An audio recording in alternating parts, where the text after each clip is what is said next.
और किसी वस्तु की अगर कीमत ज्यादा ना हो उसे हम बार बार संभाल कर नहीं देखते, और कहीं फ्री में मिल जाए तो कहना ही क्या, फिर तो कोई वैल्यू नहीं। अगर फ्री में कोई वस्तु मिल जाए तो उदाहरण से हम हमेशा एक उदाहरण बड़े अपने भक्तों को बतलाते हैं, उससे समझ में बड़ी जल्दी आता है।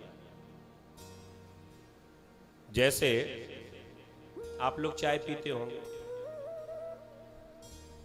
चाय पीते हुए अगर कोई मक्खी चाय के कप में आकर गिर जाए, क्या करते हो राजेश जी? पी लेते हो? नहीं पी सकते ना, फिर उसे फेंकोगे ना। चाय के कप में अगर आकर मक्खी गिर गई फिर उसे हम नहीं पिएंगे। क्यों? मक्खी गिर गई, इसलिए मक्खी गिर गई है, मर गई, अब घृणा हो गई, अब नहीं पिएंगे। ईमानदारी से बताओ, वही मक्खी आकर घी के डिब्बे में गिर जाए फिर क्या करोगे? प्रेम से बोलो राधे राधे। आपकी मुस्कुराहट बता रही है कि क्या करोगे वो हम जानते हैं। भले ही मत कहो, तुम अपने मन में रखो, हम अपने मन में रखते हैं, कहना किसी से नहीं। आज तक हमने कभी भी किसी के घर के द्वार पर घी के डिब्बे को नहीं देखा। कचड़ा बहुत मिला, कभी कोई उड़कर मक्खी घी में आकर गिर भी गई होगी तो किसी ने भी डिब्बा नहीं फेंका। फिर तो प्यारे मक्खी ही फेंकेंगे। अच्छा, मक्खी में कोई अंतर होता है क्या? ग्वालियर की अलग होगी, वृंदावन की अलग होगी, ऐसा तो नहीं? लश्कर की शायद अलग होती हो, गोले के मंदिर की अलग होती हो, एक सी है वो तो इतना भेदभाव क्यों? क्योंकि चाय में आकर मक्खी गिरी ना, उसकी कीमत ज्यादा नहीं, वो कीमती नहीं है। 2 रुपए या 5 रुपए की कीमत है, फेंक दो, हटाओ। और घी तो महंगा है, फिर तो महाराज घी नहीं मक्खी ही फेंकनी पड़ेगी। ऐसे ही इस कथा को सुनने के लिए हम लोग जो आए हैं, सबसे पहले इसकी कीमत समझ लें। ये बड़ी कीमती है। ये कथा सुनना बोलचाल में तो बड़ा आसान लगता है कि हम कथा सुनने जा रहे हैं या हम कथा कराने के लिए जा रहे हैं, लेकिन जब कथा कराने जाओगे ना, तब वास्तविक उसकी कीमत पता चलेगी ये कितनी कीमती है।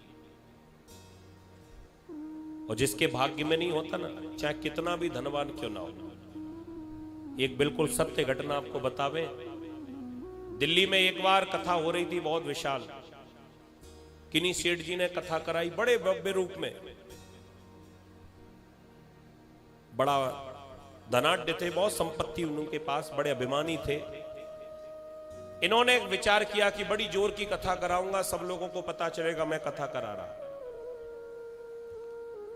अब नसीब में नहीं थी ना। कलश यात्रा जैसे आज हुई ना अपनी, ऐसे ही कलश यात्रा ही शुरू हो रही थी। वो परीक्षित बनकर भागवत पोथी को लेकर व्यासपीठ की ओर जा रहे थे। अचानक किसी उन्हीं के घर के बालक ने बड़ी जोर का एक बम चला दिया वहां पर, पटाखा बम, जो आज भी हम लोग चला रहे थे, कितनी जोर जोर से आवाज आ रही थी। किसी बालक ने आकर वो बम रखा तो दूर था, उसने सोचा कि तब तक आएंगे अंकल जी, तब तक ये फट जाएगा, लेकिन वो फटने में थोड़ा देर लगी और तब तक पैदल चलते चलते परीक्षित जी सबसे आगे चल रहे थे बेचारे। और जैसे ही उस बम के पास पहुंचे, अचानक उसी समय बम फूटा, कान का पर्दा ही फट गया। हाँ, डॉक्टर पर ले गए, हॉस्पिटल में जाकर इलाज जब कराया गया तो डॉक्टर ने कह दिया घबराने की कोई बात नहीं, कान का पर्दा डैमेज हो चुका है, उसका इलाज होगा, ऑपरेशन होगा। और ध्यान रखना, अब 3 महीने तक तुमको कहीं ज्यादा शोरगुल जहां होता है ना, वहां तुम नहीं जा सकते। बिल्कुल एकांत में रहना पड़ेगा। जोर जोर से कोई, यहां तक कह दिया घर की कोई दरवाजे की घंटी भी बजेगी ना, वो आपको नहीं सुनना। अब विचार करो, कथा तो हुई, खर्चा भी खूब दबाकर हुआ, रिश्तेदार भी आए, सब उत्सव हुए, जो होना था वो सब कुछ हुआ, लेकिन नसीब में नहीं थी। सबने सुनी, जो परीक्षित जी बने थे, जिनका पैसा खर्च हो रहा था, वही कथा नहीं सुन पाए। प्रेम से बोलो राधे राधे।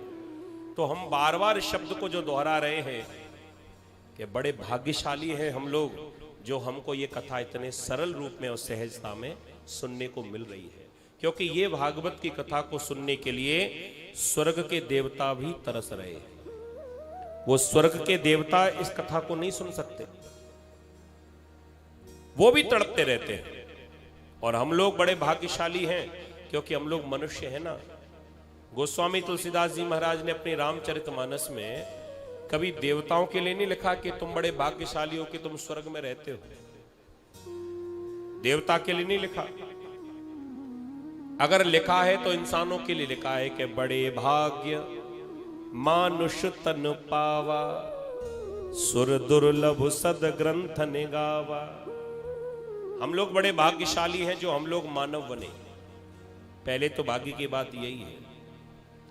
और दूसरी भाग्य की बात ये कि हम लोग भारत भूमि में जन्म लेकर आए।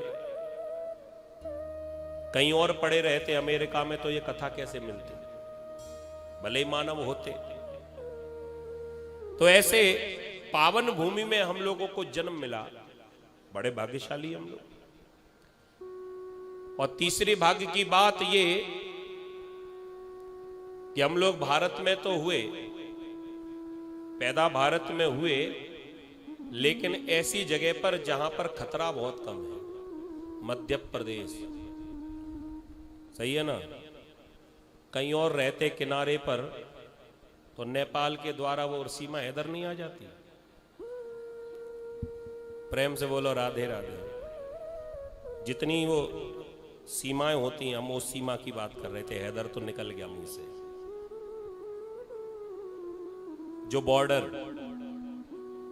वहां समस्या होगी।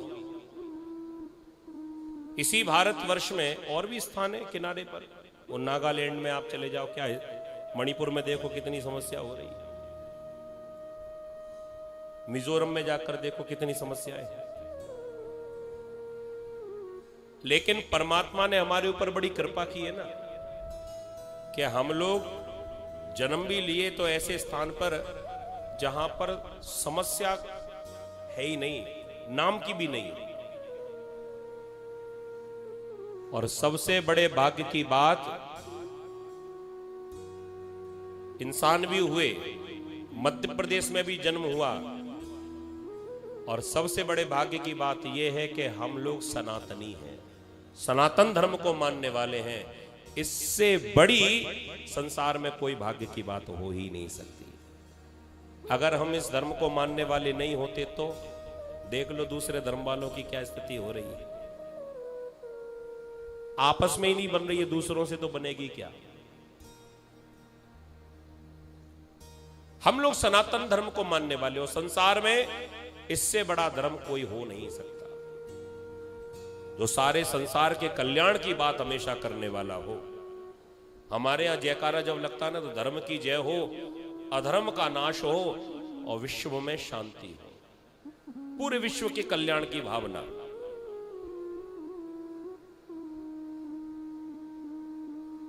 और ऐसे सुंदर पुरुषोत्तम मास में भागवत की कथा सुनने को मिले, ये हमारा भाग्य ही है। तो हम कीमत की चर्चा कर रहे थे। ये भागवत कथा कहां पर हुई, किसने सुनी और किसने सुनाई, ये हमें जानकारी होना बहुत जरूरी है। नहीं तो कई बार ऐसा होता है, कई माताएं, कई हमारे भाई बंधु कहते, महाराज कथा तुमने 2-4 बार सुनी है लेकिन समझ में ना आई। समझ में क्यों नहीं आती? क्योंकि हम उसके प्रारंभ को नहीं जान पाते। कोई वस्तु प्रारंभ कहां से हुई है, अगर हमें वो प्रारंभ पता होगा तो हमें सारी चर्चा समझ में आएगी। एक स्थान है जिसका नाम है नैमिषारण्य। क्या नाम है उसका? नैमिषारण्य। वहां पर भगवान की दिव्य कथा चल रही है। प्रारंभ में सुनाने वाले हैं सूत जी महाराज, जैसे आप लोग कथा सुन रहे हो ना, हम अकेले आपको सुना रहे हैं। तो वक्ता जो कथा सुनाने वाले हैं उनका नाम है सूत जी महाराज, और सुनने वाले उनका नाम है शौनक जी महाराज। लेकिन सुनने वाले अकेले नहीं है, उनके साथ में 88,000 महात्मा हैं। कितने? 88,000। लेकिन 88,000 के नाम तो नहीं आते। अरे भैया कैसे आएंगे, 88,000 बहुत होते हैं। केवल प्रमुख श्रोता जो थे, जैसे हमारे परीक्षित जी बनकर यहां पर विराजे हुए हैं, एक उनका नाम आ गया, सुनाने वाले का नाम आ गया, और बाकी सब भक्त गण। बिल्कुल वही प्रारंभ में भी वही परंपरा है। सूत जी महाराज कथा सुना रहे हैं, शौनक जी के साथ में 88,000 महात्मा एक स्थान पर बैठकर कथा सुन रहे हैं। भागवत की कथा सुनाने से पहले भागवत का महत्व बतलाया, और महत्व में, जिसको महात्म की कथा कहते हैं, महात्म में सुंदर भगवान के स्वरूप का वर्णन किया। ये महात्म की कथा है।